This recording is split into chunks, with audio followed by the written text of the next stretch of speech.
जय श्री कृष्ण। विक्रम संवत 2080 दिनांक 12 नवंबर 2023 रविवार। सबको दीपावली की हार्दिक शुभकामनाएं। दीपावली के शुभ दिन से हम सब चैनल के माध्यम से भक्ति में जुड़ने की शुरुआत करते हैं। श्री हरिवंश पुराण हरिवंश पर्व अध्याय 41। भगवान विष्णु के वराह ऋषि वामन, दत्तात्रेय, परशुराम, श्री राम, श्री कृष्ण, व्यास तथा कल्कि अवतारों की संक्षिप्त कथा में से आज बात करते हैं भगवान श्री रामचंद्र जी का वर्णन। 24वें त्रेता युग में भगवान विष्णु राजा दशरथ के पुत्र कमल नयन भगवान श्री रामचंद्र जी के रूप में प्रकट हुए। उस समय सर्वसमर्थ महाबाहु भगवान अपने को 4 रूपों में प्रकट करके स्वयं श्री राम नाम से विख्यात हुए। महायशस्वी भगवान श्री रामचंद्र जी लोगों को प्रसन्न रखने, राक्षसों को मारने और धर्म की वृद्धि के लिए उस समय अवतीर्ण हुए थे। भगवान श्री रामचंद्र जी का वर्ण श्याम था। वे सदा ही तरुण दिखाई देते थे। उनके नेत्र कुछ लालिमा लिए हुए थे। मुख से तेज बरसता रहता था। वे बहुत कम बोलते थे।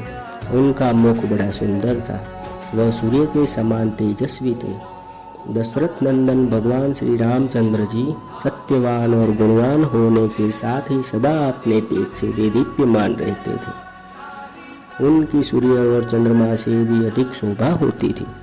सब पराक्रम पूर्ण कर्मों का संपादन करके धर्मात्माओं में श्रेष्ठ भगवान श्री रामचंद्र जी ने 3 गुणी दक्षिणा से युक्त 10 अश्वमेध यज्ञ किए, जो बिना किसी विघ्न बाधाओं पूरे हो गए।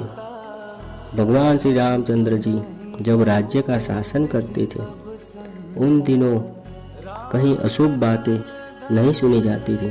वायु प्रचंड वेग से नहीं चलती थी। कोई किसी का धन अपहरण नहीं करता था। कहीं विधवाओं का करुण क्रंदन नहीं सुना गया। कहीं भी अनर्थपूर्ण घटनाएं नहीं घटित हुई। सारे जगत के लोग मन और इंद्रियों का संयम रखकर विनित एवं अनुशासित रहते थे। प्राणियों को जल और अग्नि से मृत्यु का भय नहीं होता था और बूढ़ों को बालकों की प्रेत क्रिया नहीं करनी पड़ती थी। भगवान श्री रामचंद्र जी के शासन काल में मनुष्य की आयु हजारों वर्षों की होती थी। किसी भी प्राणी को रोग नहीं सताता था। उनके राज्य में सदा ऋग्वेद, सामवेद और यजुर्वेद का घोष सुनाई देता था।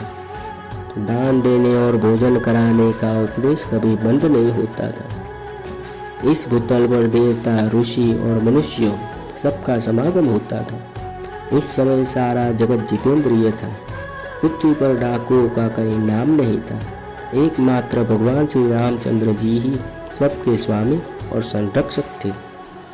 महाबाहु श्री राम ने अयोध्या के अधिपति होकर 11,000 वर्षों तक राज्य किया था। इस प्रकार इक्ष्वाकु कुल का आनंद बढ़ाने वाले महाबाहु भगवान श्री रामचंद्र जी अंत में वे अयोध्या के महान जन समुदाय को साथ लेके उनकी उस पुरी को छोड़कर साकेत धाम को पधारे। जय श्री कृष्ण। मंगल भवन अमंगल हारी,